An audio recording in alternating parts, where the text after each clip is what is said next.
819-790-2346. Bon, on l'a appris hier, le premier ministre du Canada, Mark Carney, a supprimé les postes de représentants spéciaux contre l'antisémitisme et l'islamophobie. J'ai eu un soubresaut d'affection pour notre premier ministre. Je ne sais pas si c'est l'effet bonhomme carnaval, ça se peut. On a eu un petit câlin chacun avec lui. On a invité aussi Mark Miller, qui va être en charge de ce nouveau conseil consultatif. Puis... évidemment, on nous a envoyé une réponse par écrit pour dire on se fait faire des mèches, puis on n'est pas disponible. Parfait, les choses continuent comme elles sont toujours. Martin Champoux est avec nous, porte-parole en matière de laïcité et vivre ensemble au Bloc québécois. Monsieur Champoux, bonjour. Bonjour. Bon. Pas de place pour faire des mèches, moi. Non, mais Mark Miller, il y a beaucoup de temps pour aller chez le coiffeur. Mais vous trouvez pas, M. Champoux, que la job de Mark Miller, c'est de prendre la parole puis de commencer à expliquer ce qu'il y a en tête comme ce comité consultatif? Ça va être qui, ça va être quoi, ça va être comment, puis ça va être pourquoi? J'ai hâte, moi aussi, d'avoir des nouvelles, un peu plus de détails sur ce qu'ils ont l'intention de mettre en place. On avait une belle proposition au Bloc. Ça fait longtemps qu'on le demande aussi, l'abolition du poste de Mme El-Gawabi. Je suis pas convaincu qu'on peut nommer une action qu'elle a prise pour bâtir des ponts dont on se souvienne entre les communautés. Alors, la mise en place d'un comité consultatif intéressant. Nous, on proposait plutôt la création d'un poste d'ombudsman qui aurait été une personne absolument neutre, qui aurait pu traiter tous les dossiers, toutes les plaintes, toutes les situations. Alors, j'ai bien hâte de voir ce que M. Miller a en tête avec son comité consultatif. On reste quand même ouvert, mais effectivement, ce serait le fun qu'il vienne l'expliquer. Mais c'est un pas dans la bonne direction de la part de Mark Carney. Il faut lui donner ça, là. Ah, tout à fait.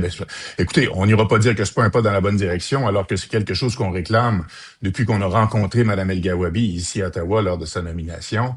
Je pense que c'était un poste mal avisé. C'est un poste, en fait, qui reflète exactement ce que le Canada aime, soit le multiculturalisme, qui est quelque chose qu'on décrit au Québec. On s'en est déjà parlé. Ouais. Alors, l'abolition de ce poste-là, l'abolition de ce genre de poste-là, je pense que c'est un pas dans la bonne direction. Est-ce quand Mme El-Gawabi vous a rencontré, vous autres, là, la gang de séparatistes du Bloc, là, est-ce qu'elle a eu l'envie de vomir? Est-ce qu'elle a eu des nausées? Est-ce que vous l'avez aidée? Est-ce que... Tu sais, juste pour être sûr, je lui veux pas de mal, là. Ça a été une rencontre qui a été tout à fait cordiale. En fait, dans cette rencontre-là, il y avait Yves-François Blanchette et moi-même. C'est une rencontre tout à fait cordiale, mais au terme de laquelle on a quand même émis nos réserves. On a quand même expliqué à Mme El-Gawabi elle-même qu'on n'était pas d'accord avec la nomination de ce poste-là et de sa nomination à elle dans ce poste-là. Parce que rappelons-nous les propos qu'elle avait tenus à l'endroit des Québécois, en disant qu'il existait au Québec et chez les Québécois un sentiment anti-musulman. On a été nommé pour bâtir des ponts entre les communautés. C'est une mauvaise prémisse. J'ai l'impression que c'est pas une belle place dans ton CV. Je fais référence désagréable au haut-le-cœur, mais c'est ce qu'elle avait écrit elle-même quand elle lisait sur l'histoire du Québec, ce par quoi on est passé pour s'affranchir des Anglais. Et elle avait écrit elle-même, ça l'avait fait vomir. Oui, tout à fait. Alors après ça, on demande à cette personne-là de venir tendre des mains et unir les communautés. Je pense qu'on est capable d'avoir des bonnes relations avec les différentes communautés. Il existe évidemment des situations d'intolérance, de racisme. Il y a lieu de mettre en place un mécanisme pour combattre ça. Je pense que ce poste-là, cette personne-là n'était pas des bonnes. Est-ce qu'on a besoin d'un mécanisme? On a la loi, on a le code criminel, on a des lois, puis pour contrevenir au racisme, à la discrimination, à la ségrégation. Il me semble qu'on devrait appliquer ces lois-là, puis ça devrait être en masse. Oui, mais tout n'est pas nécessairement quelque chose qui doit faire l'effet d'une plainte à la police ou d'une poursuite judiciaire. Il y a des situations qui sont peut-être préoccupantes, inquiétantes. Ça existe dans à peu près partout dans la société, des situations qui pourraient survenir où quelqu'un se sent discriminé pour une raison XY. Je crois que d'avoir un ombudsman, d'avoir quelqu'un, une référence non policière, non judiciaire, qui pourrait servir comme de point d'accès pour ces personnes-là, pour ces groupes-là qui veulent se faire entendre pour différents... Je pense que c'est une bonne idée. Je pense qu'on est aussi témoin ces dernières années de beaucoup de tensions entre différentes communautés pour toutes sortes de raisons. Je trouve pas ça déplacé d'avoir... Est-ce que ça peut être géré de façon non tendancieuse, non biaisée? Ça serait... C'est ce qu'on souhaite. Ah oui, OK. Est-ce que c'est ce qu'on souhaite. En même temps, un comité consultatif, qui va se retrouver sur ce comité-là? Ça va être justement des militants de ces communautés, puis on va se retrouver dans une espèce de groupe qui va passer son temps à se tirer les cheveux. Je ne sais pas, j'espère que ce ne sera pas ce climat-là qui va régner au sein de ce comité-là. D'où la nomination d'une personne neutre, indépendante, qui puisse accueillir les plaintes et les diriger au besoin ou en faire état, faire des recommandations. Bref, il y a des mécanismes qui me seraient apparus plus faciles à mettre en place. Bref, on va voir ce que le ministre Miller a à dire là-dessus. Je me demandais, M. Champoux, est-ce que vous avez été approché, vous, au Bloc, pour ce comité consultatif? Non, moi, je n'ai pas reçu de téléphone encore. Ils sont bien Mais j'aurais aimé... Mais j'aurais aimé être consulté. Je me dis peut-être qu'on le sera. Moi, je suis vice-président du comité du patrimoine. Alors, c'est quelque chose qui tombe aussi un peu dans la cour du patrimoine, ces questions-là. Alors, on va recevoir le ministre la semaine prochaine à notre comité. On va certainement lui poser des questions sur cette mise en place d'un nouveau comité consultatif. J'ai hâte de voir comment il veut que ça s'articule tout ça, puis qu'est-ce qui attend aussi les parlementaires, s'il attend quelque chose de nous là-dedans. Est-ce que Marc Miller est la bonne personne pour être à la tête de ce comité consultatif? Parce que François Legault avait dit « c'est une honte pour le Québec, Marc Miller ». Qu'est-ce que vous en pensez? Bon, je vais pas embarquer dans la relation François Legault-Marc Miller. Je pense que les propos de M. Legault étaient sévères, mais les propos de Marc Miller étaient inacceptables aussi à l'endroit du français. Je pense que on est tous d'accord là-dessus. Moi, je suis porte-parole du Bloc en matière de patrimoine. Je m'occupe de culture et communication. J'ai une relation que je dois avoir. J'ai une relation que je souhaite avoir productive et constructive avec le ministre qui est devant moi. Mais est-ce que Marc Miller est la bonne personne? Lui, je pense. Monsieur Champoux, je vous demande pas de commenter François Legault. Est-ce que Marc Miller, avec son passé, avec son désir de noyer la culture québécoise par une immigration massive, non contrôlée, où on essaie d'accueillir des êtres humains, mais là, on est dépassé par le nombre qu'on nous envoie, est-ce que Marc Miller est la bonne personne pour gérer le comité consultatif?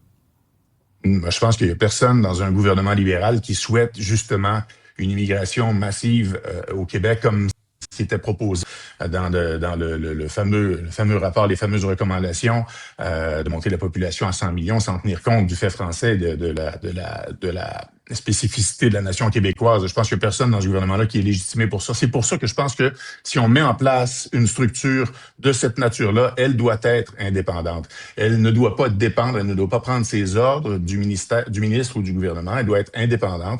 Un ombudsman, c'est indépendant. C'est dans la nature de la fonction.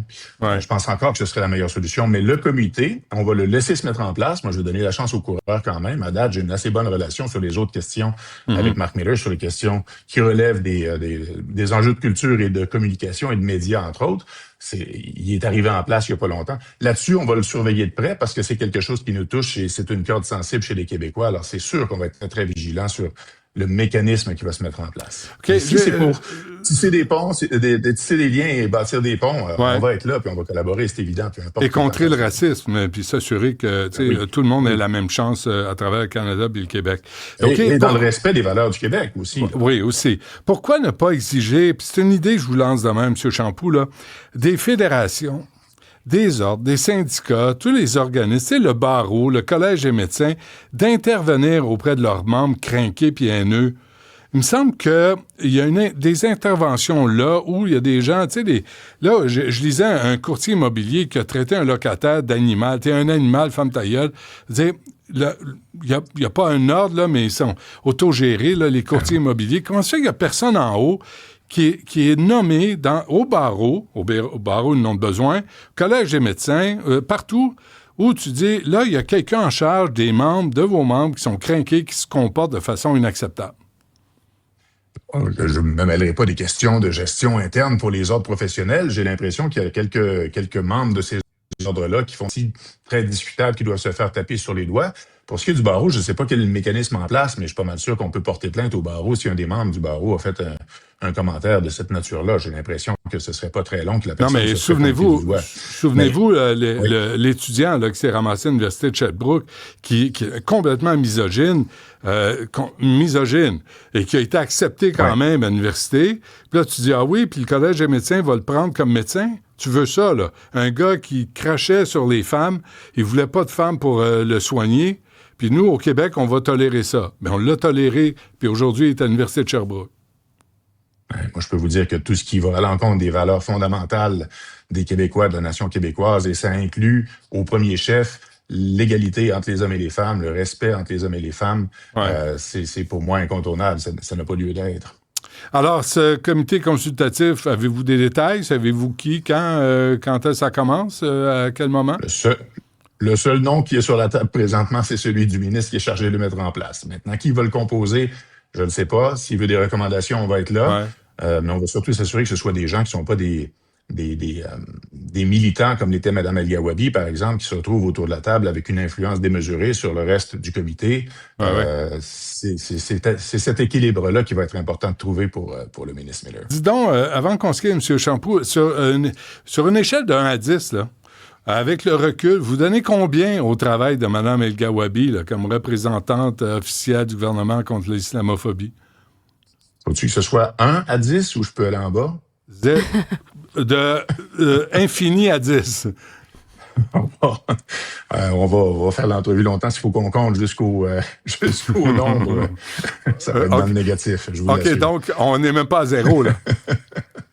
Moi, comme je vous disais en début d'entrevue, je me rappelle pas d'une seule action qui a contribué à bâtir un pont entre des communautés. Je pense qu'elle a fait une représentation de la communauté musulmane avec l'âme militante qu'elle a toujours eue. Mais son rôle était de bâtir des ponts, de créer des occasions d'intégration, de dialogue, exactement. Puis ça n'a pas transparu beaucoup, je vous dirais. OK, on compte encore vers le moins, là. Mais ça descend tout le temps. Martin Champoux, porte-parole en matière de laïcité, vivre ensemble au Bloc québécois. Merci. À la prochaine. Plaisir.